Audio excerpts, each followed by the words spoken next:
You are listening to the Horse Radio Network, part of the Equine Network family. Well, hi, everybody. Welcome back. This is Glenn the Geek back with you, founder of the Horse Radio Network and host of Horses in the Morning, the daily podcast for the last 15 years. Welcome to the WESA Retail Roundup. The Retail Roundup is your go-to virtual hub for all things retail. Join panel discussions, learn from webinars, share your thoughts, ask questions, and connect with the community. We host a virtual event or share educational content every Monday via the Retail Roundup Facebook group. If you aren't a member yet, just go search for Retail Roundup and join. You'll want to do that, whether you're a wholesaler, a manufacturer, or a retailer, any of those. Go ahead and join the Facebook group. That's where we make all the announcements about what's coming up. You'll see the live feeds on there.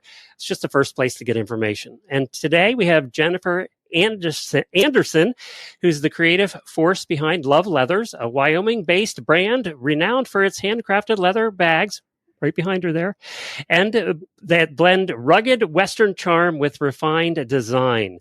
Today we'll chat about how Jennifer uses limited edition pieces to spark demand, sell out collections, and build a loyal following.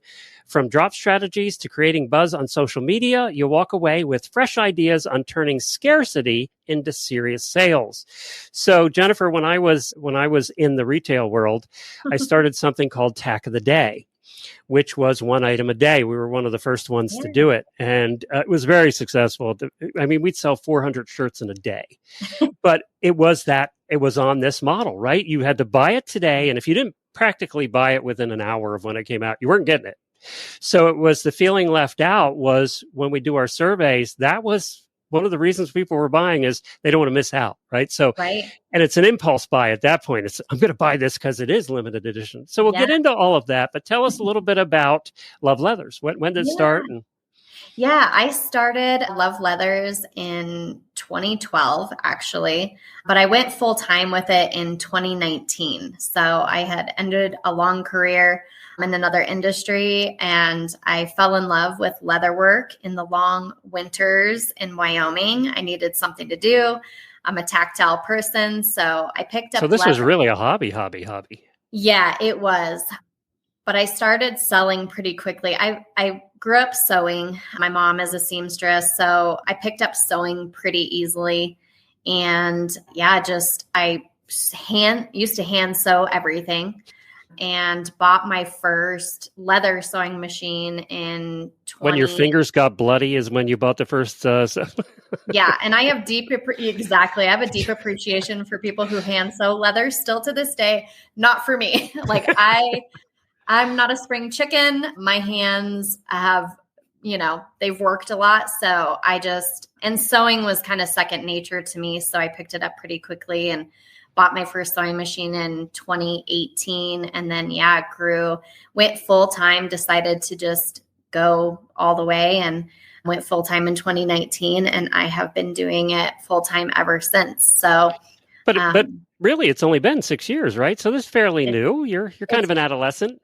Fairly new. Yep. Full time. It was a business even before that, but I just wasn't full time yet. So I actually did shows and I did markets. And I was online and probably had an Etsy account to begin with. So I was like, from the beginning, I thought it was a business, but it wasn't. Yeah, full time till I decided to make it that. Well, and you're kind of engulfed in the Western world up there in Wyoming. Your husband works at a ranch. Yes, he does. He's the food and beverage director at Brush Creek Ranch up here in Saratoga, Wyoming. So I fell in love deeply with the Western lifestyle. I was around horses and tack and leather, and a lot of the people coming out here, where I saw the gap was a lot of the city people coming out and not knowing how to shop or where to shop or, having Western things to even bring out here. And leather and handbags is one of those things I think people want to take home with them and, kind of dress up and have something Western. So that's kind of where it was born. It was, I was kind of seeding guests at the time with like, oh, I do leather work on the side and, kind of Western chic-y things they could dress up in. How much did Yellowstone help you over the years? I don't know if it helped me at all. I mean, I'd have to go back and look, but I think the idea of, just the Western lifestyle and the fashion that came out of Yellowstone. Because somebody that wants to get into it may not buy a cowboy hat because that's not their thing, but a purse is a different thing. Yeah, a purse is a different thing. I do a lot of events out at the ranch still. I pop up out there and do a little bag bar for corporate groups, or just women groups are coming out. And it's the one thing they want, something like cowhide. They want something unique. They want something from Wyoming. They, that they can't find, everywhere, even, some of the big retailers. So that's where I kind of, and I have retail out there now at the market. It's kind of crazy how it all came full circle, but I'm in the mercantile out there now, which wasn't even a thing back in the day. So it's really cool to work with them and kind of see how that's grown and kind of like, diversified even people, because they go home to Florida or the East Coast or, wherever. Well, our topic today is limited edition pieces, and I understand that's kind of how you grew your business. So let's start there. What makes a limited edition so popular? And we've seen it in so many different products over the years, but how do you create that buzz? Yeah, I think for me, one thing that I do, I really kind of see obviously what's going on in the world, the time of year, the seasons. Like currently, I did a festival collection, and because it's the kickoff of the festival season, concerts, people are out, it's springtime, it's spring break, and they're looking for something a little more festive, something a little more fun and, flirty, I guess they say these days, and take to an event and kind of dress up. So, it ties in a little bit more fringe, leather items, lighter colors, a little more spring. So I'm always thinking kind of into the next season. And what is going on? Is it rodeo season? Is it festival season? Is it summer and people need something kind of to travel with? So, and then tying in, my brand and, things that are Western, like a horseshoe or a particular buckle, and making it a little more unique to that particular collection.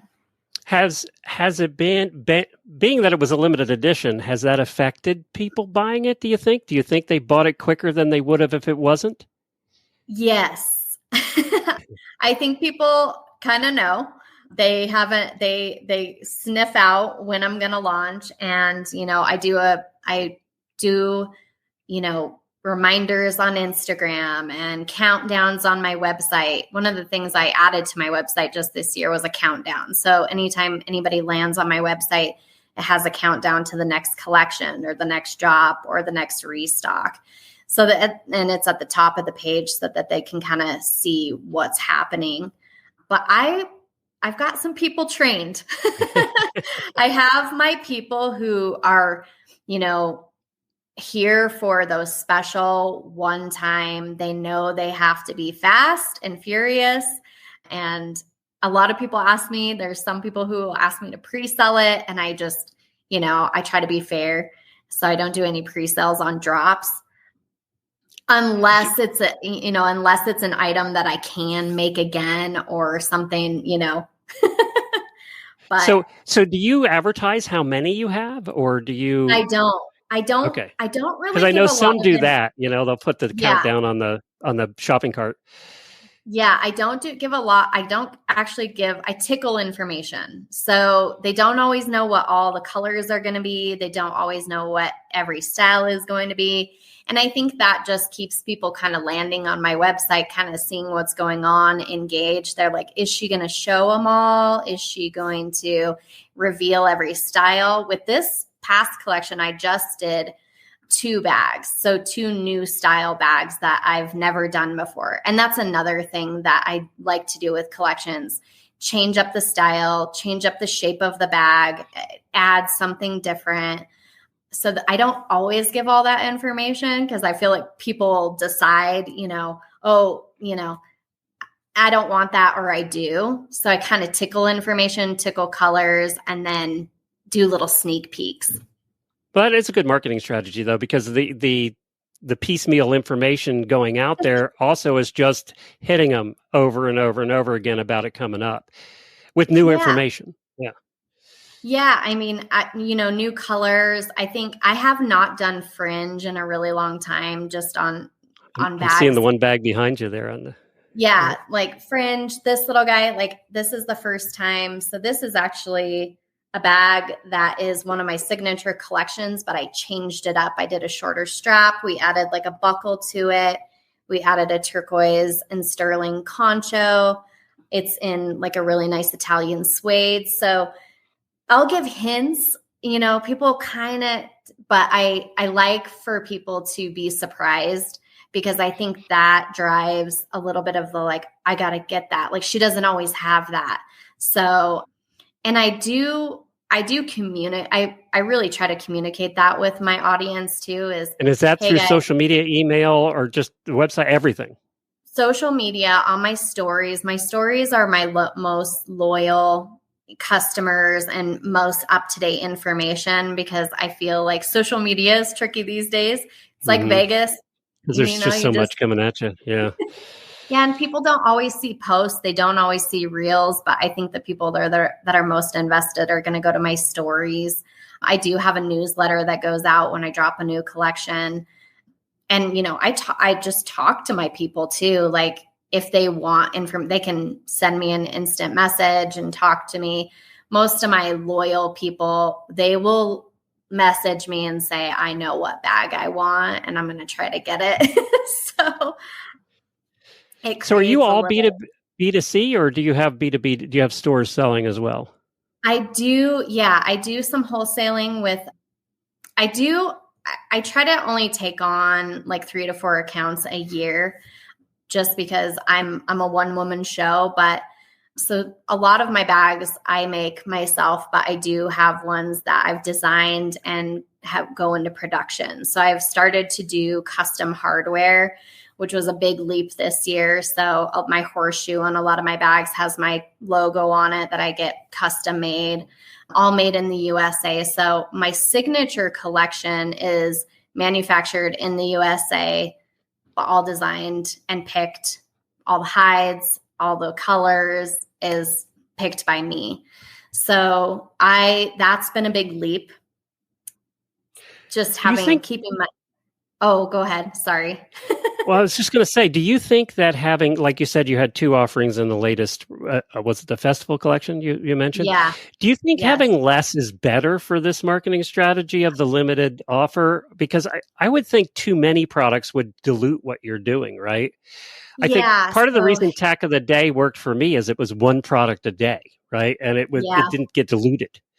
Yeah. And these are bags I won't, like, they have particular things on them that I won't get again. So like this concho with this like I won't have it, or the bag with the black horse head. Like, so I created ones that have buckle. They're vintage, one of a kind buckles that you can't find. They're rare.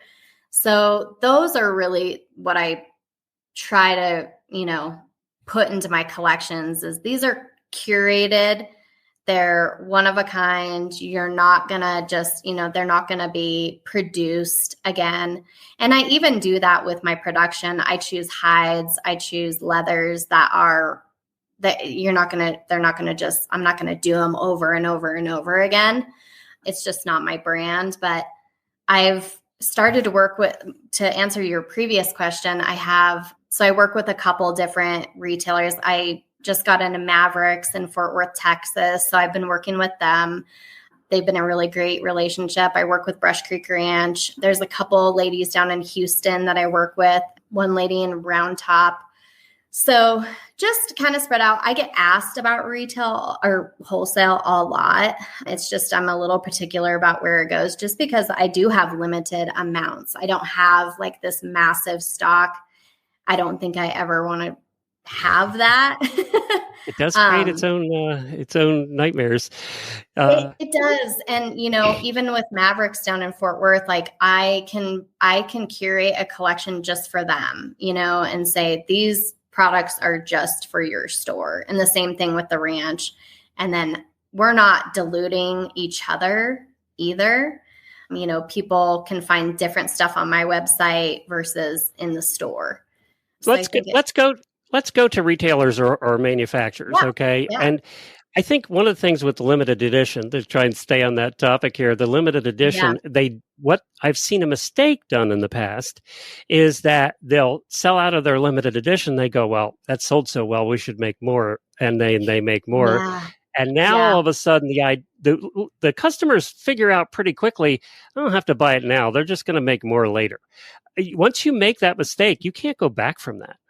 Yeah, I agree. I think sometimes if if there's items that you can redo, over and over and over again, it just doesn't make sense. So for this particular collection, I curated all the buckles. They're vintage buckles. They're all one of a kind. They're all different that go on it's a new little, let me grab it.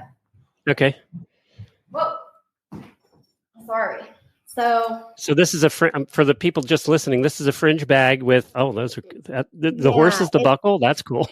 Yeah. So it's a new little belted bag. So every one will have a different buckle on it, and they're all different and they're all curated. They're all one of a kind. So that's not just a buckle that. So the one that sold out pretty fast was I had like a Chevy truck buckle. A really fun one. And it's a vintage. It's from like Indiana Metal Works. It's 1978 and I only have one. So, people get a little if you bummed. find the Ford version of that, you better get more than one because I do have the Ford version. Oh, there you go.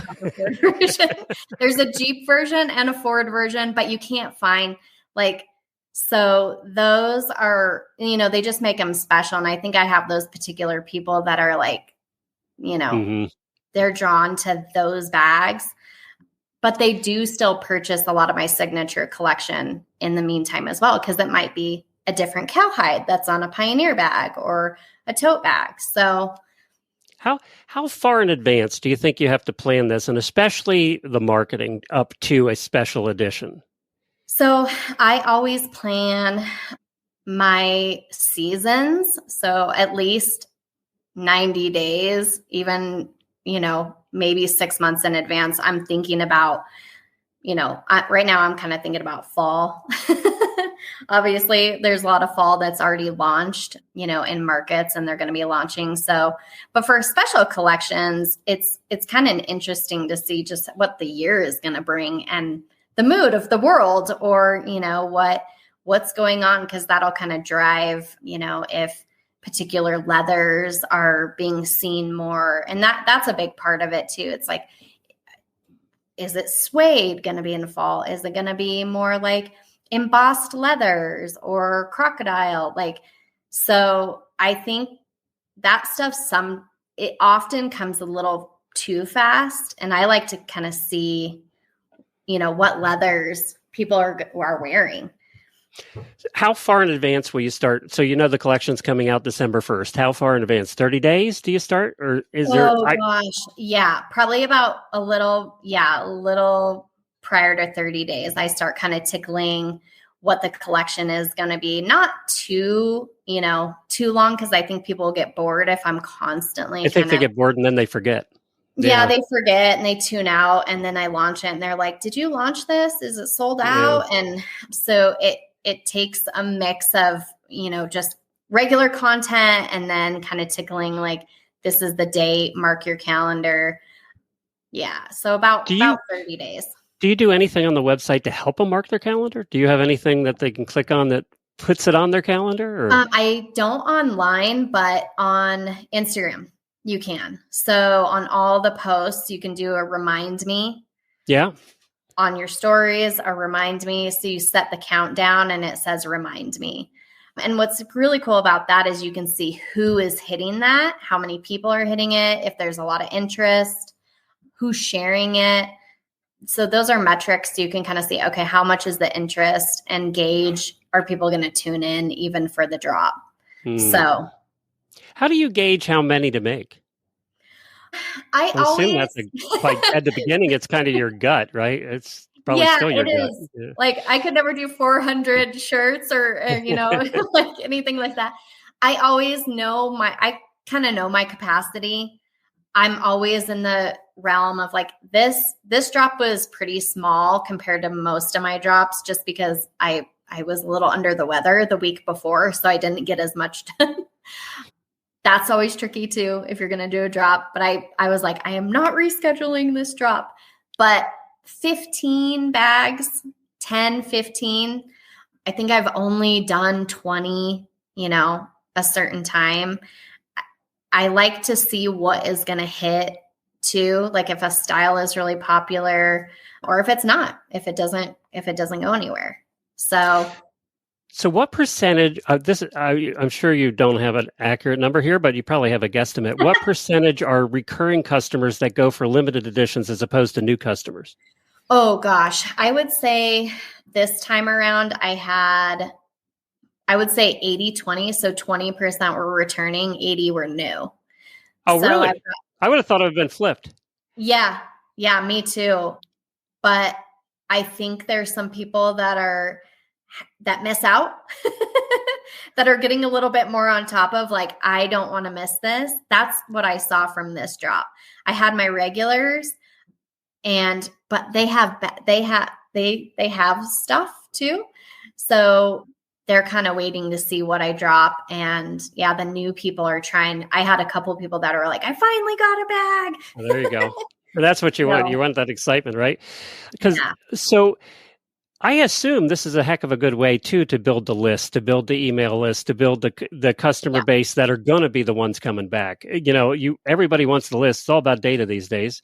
And I assume by doing this and even having, I'm sure you have a way for them to put their email in to be included in, so they get warned about the next one. Yes. Have you seen that effective? Is this one of the most effective ways to do that for you? I think I do get a lot of traffic. I have a pop-up on my website that collects emails. I try not to bog people down at all with emails because I think they just unsubscribe and they get, the daily ones, I unsubscribe to most every one of them. Weekly's even nowadays. Weekly is, I would say I maybe my goal is 2 newsletters every quarter. Oh, wow. That's honestly, to me, enough. It's either a sale going on, maybe a spring sale, or it's a collection drop. But I think people are so inundated with emails, they just don't see them as much. Yeah. So, well, then if you see one you haven't seen in a while, you're more likely to open it. Yeah. Yeah. But it's a good way. I mean, it's a good way to stay connected with everybody if they don't miss. I think there are people who go back to emails. I can see when they open it and if they've opened it later or right away. So there's a good way to track. But to be honest, I'm thankful that I have a pretty loyal group and community. So I'm kind of on top of my social media talking to people too and talking their way through drops. And I have a broadcast channel on my Instagram too, where I can drop information and they can get it right into their direct messages. So what do you use for that, by the way? Do you know what program you use for that? Oh, for my broadcast channel? Yep. Or are you using Instagram for that? Yeah, just Instagram. Okay. So if your Instagram you can set up a broadcast channel and that goes out to everyone who subscribes. It doesn't cost them anything, but it drops like hey, this is about to drop, and it goes out to their DMs, which is pretty cool. Instagram for you more than TikTok or Facebook or anything else? I'm not on TikTok. I've tried to be on TikTok several times. Yeah, and that's a whole thing. I don't know. Maybe I'm the older generation. I don't know. But it's too much. I feel like I have a really good community on Instagram. I'm on Facebook, and Facebook is it's growing, but my Instagram is really the community that I built from the beginning. So it just has a lot of my people there. They say go where your customers are, right? Yeah. And, I think sometimes, I like I said, I tried to be on TikTok. It's just not really my community. I know some of my community is on there, but I've actually asked, and this is where I think it's good to ask the people that are like, are you guys on TikTok? And a lot of my people aren't. They're just not on there. So well, again, you know your customers, right? It's knowing your customers and what that customer base is, which also helps you select the retailers that you know are going to have your type of customer. Yeah, right. And I think you with your daily drops. So that's another thing that I do too, is I'll do like a styled bag of the day. So a lot of times, another thing that I do that's kind of a specialty thing is I will actually style bags. So I can style them with wild rags. I can style them with conchos. I can make them one of a kind. And people kind of wait for me to see when I don't have a drop going on, how I'm going to style things, what I'm going to do different, with a bag. And it just keeps things fresh. I just never want to fall into that, category of just like, this is all I have all the time. And you see it everywhere. And it's just, We talked earlier about one mistake that you make doing this. Are there other mistakes you can make doing limited editions?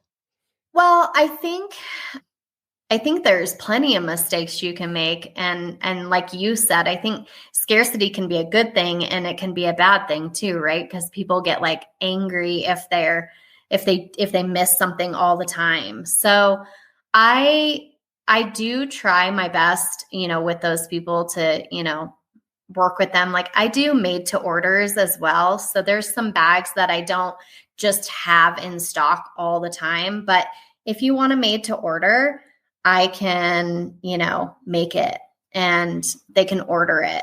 Not so much with the special limited edition ones, but if we can make a change on the bag, if there's something they want to take away or add, I can work with people too. So yeah, I was going to say, I think, you do have those people that are going to get frustrated, right? And they're just going to quit after a while if they don't get anything.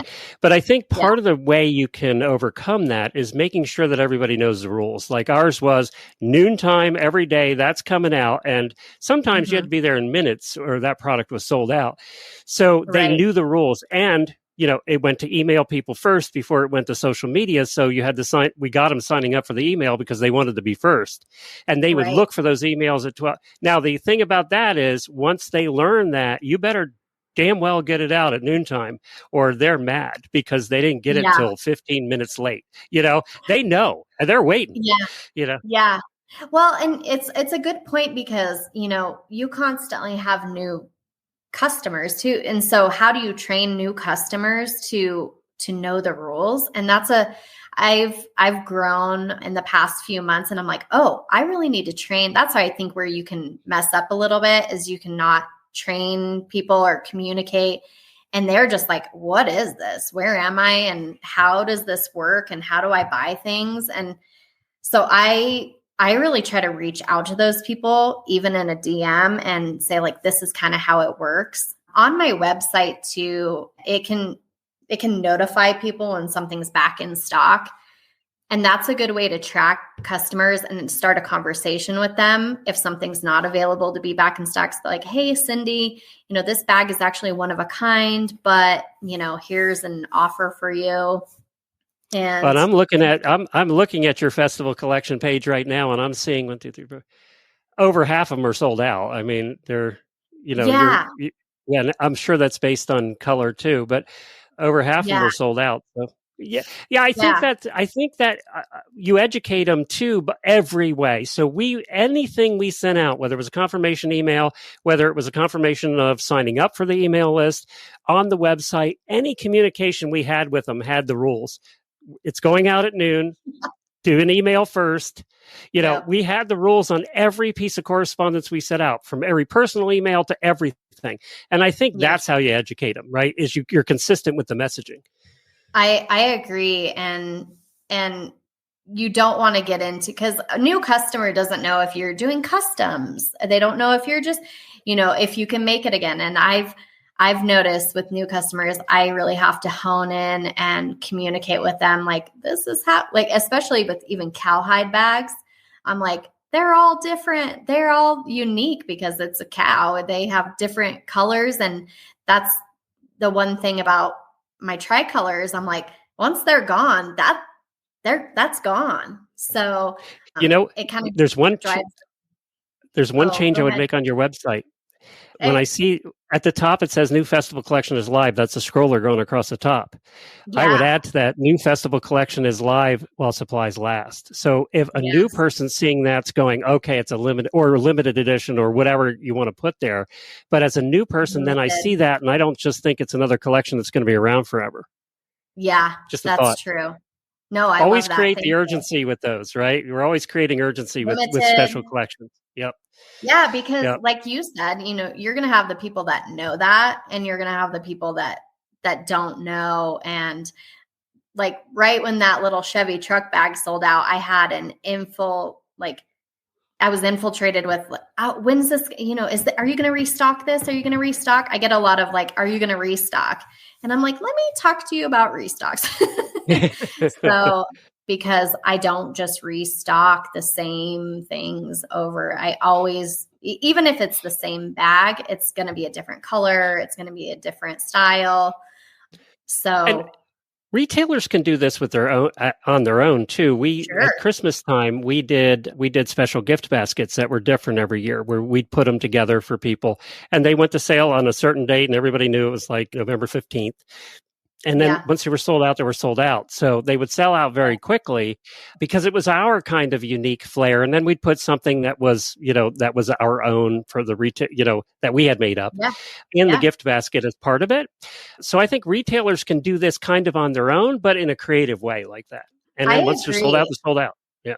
Once they're sold out, they're sold out. And I have this conversation a lot with the people that I wholesaled with, even in the past. Or currently, I'm like, you have to let people know, especially even in Texas, because Texas is like 90% of my customer base. I'm like, you have to let people know I'm there. I love leathers because it will hopefully drive people into the store. But I think just putting face to the brand and people knowing, they want to know the maker, they want to know the designer. They want to see things styled similarly with the brand, and retailers can use the opportunity to wholesale with small makers and designers too, to create exclusive collections, just small, limited. Hey, we've got a Love Leathers exclusive limited collection of just these bags. Come get them. They're here for a limited time. So, and that's something they're not going to do with Ariat probably, right? So, I mean, they can do it with you. Yeah. You never know. Yeah, exactly. I mean, with bigger companies, but with smaller, there's opportunity to drive the people into the store, and maybe they buy a pair of Ariat boots, and they're shopping for other things, but it creates that excitement and that get them into the store and drive traffic in there too. Well, we're running a little over. I wanted to ask you one more question. Do you ever, this is another mistake I think people make. Do you ever discount the special collections when they come up, or is the price, you're going to get it at that price? Yeah. I mean, I don't discount the limited collection. Most of them are especially with this collection, I've curated the conchos,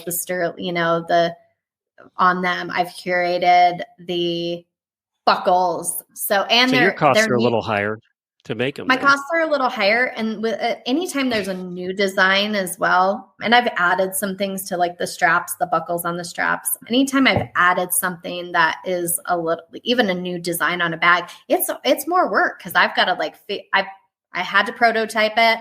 I had to mess up and make mistakes on the first couple bags. And then I had to nail the design. So there's always that, element of it. But no discounts. It's a smart move. I think that's a mistake too for people that do that, because then they look for discounts on it, and that's where you get into trouble. Is then they're not going to buy it unless it's on discount, right? So you need to teach them that you buy this now at full price, or you're not going to get it, and that's yeah. I really value I value the leather. That I really try to choose some of the best leather, like Italian suede and Italian pebble grain. So I know how like I'm choosing some of the best leathers you can choose. So I just know the value in that is it's not going to be, cruddy stuff. This is complete opposite of a loss leader, right? This is a complete opposite of that. Yeah. Of a loss leader. Yeah. Yes. I mean, it does this. It has the same effect. You're developing customers, you're developing the mail list, you're doing all of that, but it's, you're not selling it at a discount. It's a clever way to get that done. Where can people find you? And okay, if a retailer wants to reach out because they think they fit your demographic, can they do that? Yes. Okay. I have a wholesale inquiry on my website. If people are interested in wholesaling, it's on the left little menu bar. Yep. It's just a simple contact form. And then I reach out to them directly to have a phone call and talk about, options of what they'd like to carry. So that is an option. I'm on Instagram. I'm on Facebook, loveleathers.com that I see you have. So I'm easy to talk to. I talk directly to people all the time. So I love this. So congratulations on getting this far and doing as well as you're doing. And we really appreciate you joining us today too, as well. Awesome. I appreciate you guys. Thanks to Sophia for putting this together over at WESA. And if you missed part of this and you want to catch the rest of it, you can find it on the WESA podcast at Wisdom by WESA on your podcast player. Just search for Wisdom by WESA and all the shows that we put together. We put together like 4 different episodes a month there. I think you were on one of them last year on the Wisdom by WESA podcast. Also, you can find it at WESA Trade Show YouTube channel. Just search for the YouTube channel, and also at the website at wesatradeshow.com. The next retail roundup will be on Monday, May the 5th. Can't believe we're in May already. That just hit me that we're coming up to May the 5th. May the Kentucky Derby's this weekend already. That'll happen at noon Mountain Time, 2 p.m. Eastern. Be sure to sign up to join us live by going to Retail Roundup Facebook group and wesatradeshow.com. Don't forget, there's a trade show coming up in August as well. I'm hoping to be there. So hopefully I get to meet some of you there in August. And we would love to have you join us there. wesatradeshow.com. Jennifer, thanks a bunch. Thank you so much. Appreciate it.